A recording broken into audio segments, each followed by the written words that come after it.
Hi everyone, especially to you, Sir Yamba. Have a great day.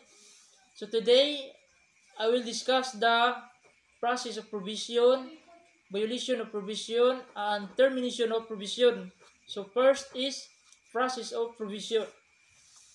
So si Juan, guilty, 6 years. So atong inumduman nga ang maka-apply sa provision is dapat convicted siya o sentensyado. So, inumduman po nato nga dapat dili siya disqualified. Kay kung disqualified siya, dili siya maka-apply sa provision. For example is, yung disqualified is more than 6 years pataas o 7 years, 8 years. So, kana siya nga sentence, dili siya maka-apply sa provision. Dapat nga 6 years below o paubos. So, after is convict and sentence within 15 days, dapat maka-apply na siya, mapasa na niya ang iyang application for provision dito sa trial court.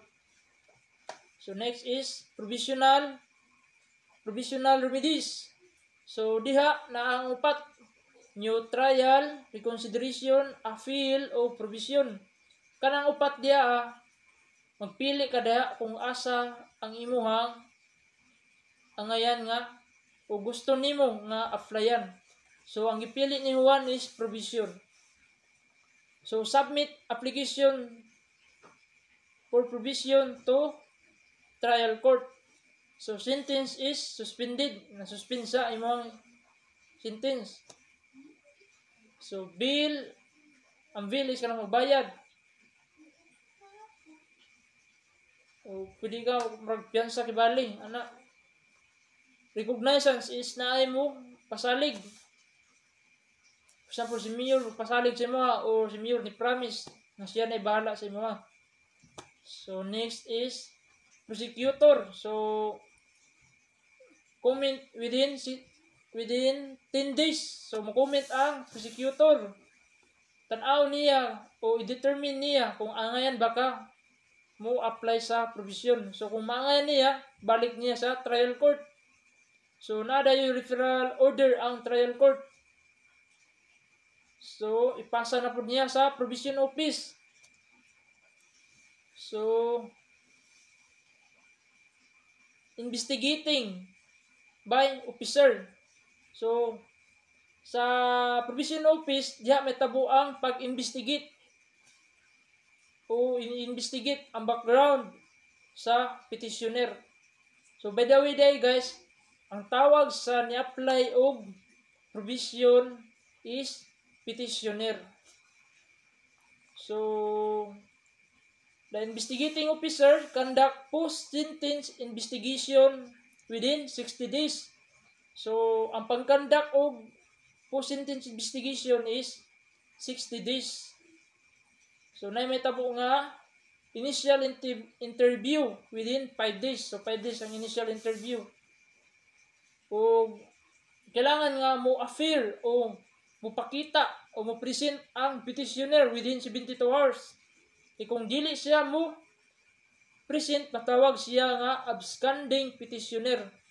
Ang absconding petitioner dahil guys is kanang ang petitioner is ni-apply siya sa provision pero wala siya ni present within 72 hours. Mana matawag siya nga absconding petitioner.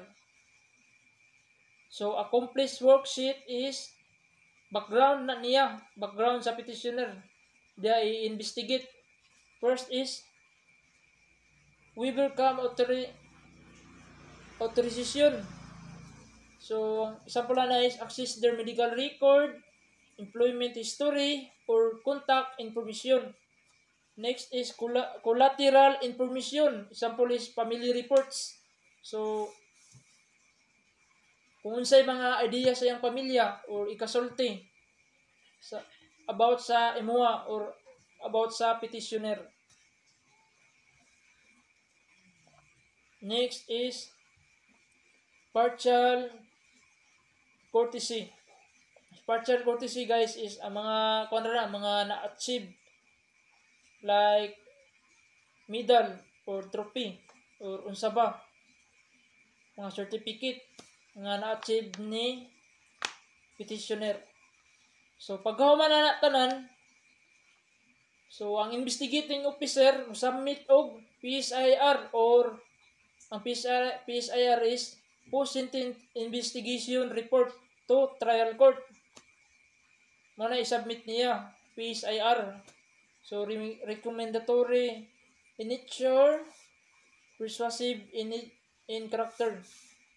So next is court decision within 15 days. So ang court magdesisyon within 15 days.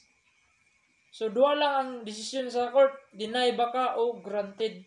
Pag deny ka, back to original sentence to a prison. So balik ka sa imong sistensya. Pag granted ka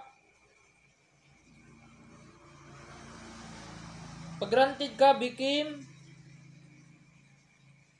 statutory right. So statutory right is nakay katungod unsa imong gusto. So court issue is provision order.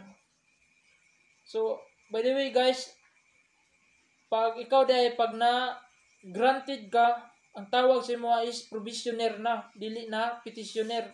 Kaya ang petitioner mao palay pag-apply, i-apply pa lang, pero ang provisioner is na-grant na ka. Mao na tawag na ka nga provisioner, dili na ka petitioner. So period of provision, kung asar taman imo ang provision of period. For example, imo ang sentence is not more than 1 year, so not exceed 2 years imo ang provision. Kung more than 1 year but less than o paubos sa 6 years, for example 4 years imo ang sentence, so not exceed 6 years imo ang provision. So next is provisioner must report within 72 hours from receipt of provision order to provision officer. So kailangan nga ang provisioner mo report within 72 hours after or from receipt of provision order dito sa provision office. So mo report ka dito sa provision office. So na nakabutang dia reported o not reported.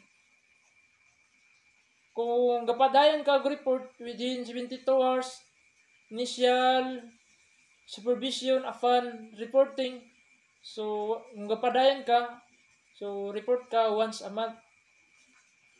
Pero kung not reported ka, so ang court issue is violation report. So matawag ka nga absconding provisioner. Ang absconding provisioner guys is kanang a provisioner is application for provision was granted but failed to present or failed to report, or provisioner failed to continue report. So wala gapadayon og report ang provisioner. So warrant of arrest dayon. So back to prison na pud ka. By the way guys, ang provision ako lang i-explain. Ang provision is, ang pasabot yun na is, it allows the offender to serve their sentence while remaining in the community. Alright na guys. So next is violation of provision condition. Who one violates the provision condition?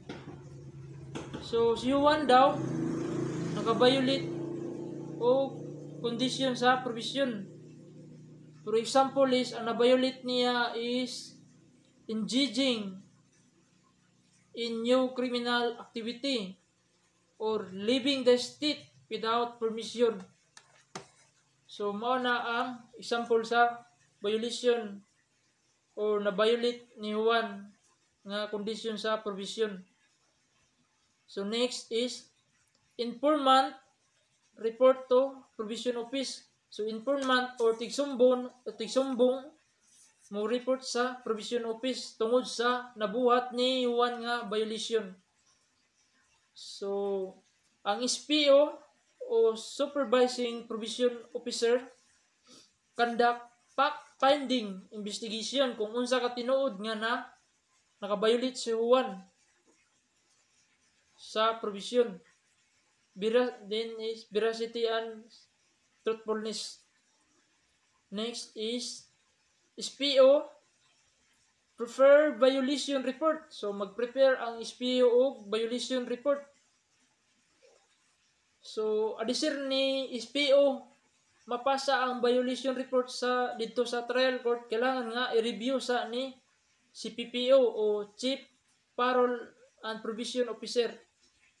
So si PPO iyang i-review o kailangan nga aproban sa niya adisir mapasa dito sa trial court. So once na aproban na, so ang trial court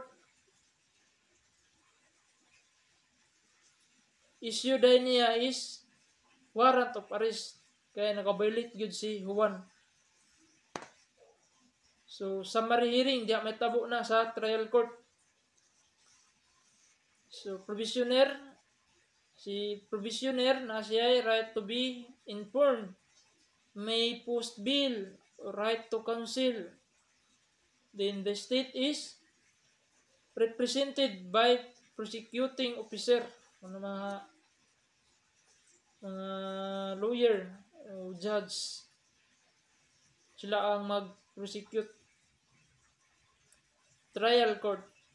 So tulo lang ang decision sa trial court. Continuance, revocation o modification. Continuance, nakitaan ka nga wala gid kay sala. Wala ka naka-violate. So padayon imong provision mo na ang continuance.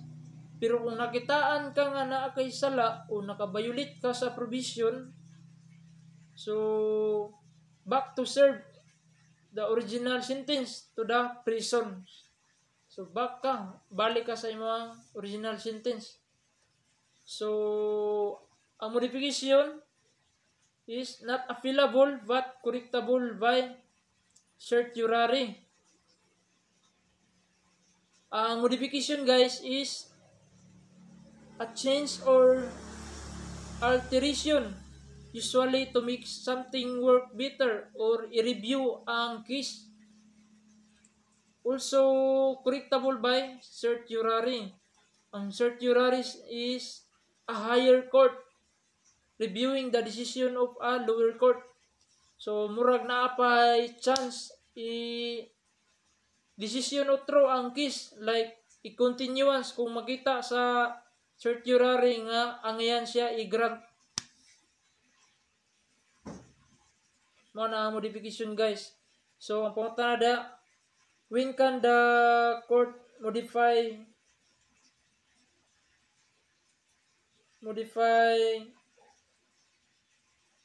condition for provisioner. So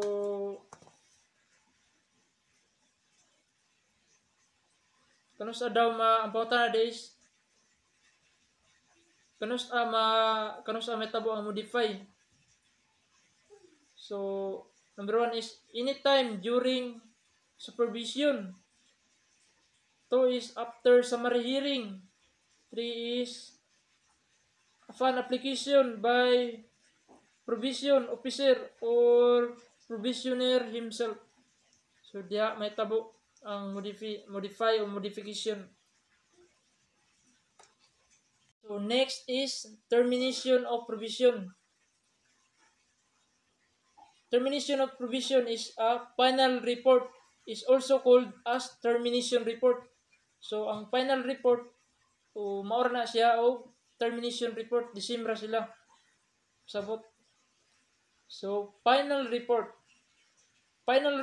submitted by provision officer to trial court. So i-submit ni provision officer ang final report o termination report dito sa trial court. before expiration of provision period. So kailangan nimo nga i-submit before ma-expire ang provision period. So when sa new law is kailangan nimo ma-submit 5 days before. Sa old law is 30 days before. So trial court. So nadayoy termination order ang trial court. So restore all civil and political rights lost or suspended, totally extinguish criminal liability. Provision office is close provision case and keep clients case file. Corresponding provision record shall be archived. So once na nakay termination order guys is mabalik nimo ang civil o mga kabtangan nimo o mga political rights. So na nakay right mo boto sa mga politika. So, kung imo ang mga case o kaso nimo is ma-archive na, mawala na. Baga sa Tagalog is mabura. Mga to guys, salamat guys.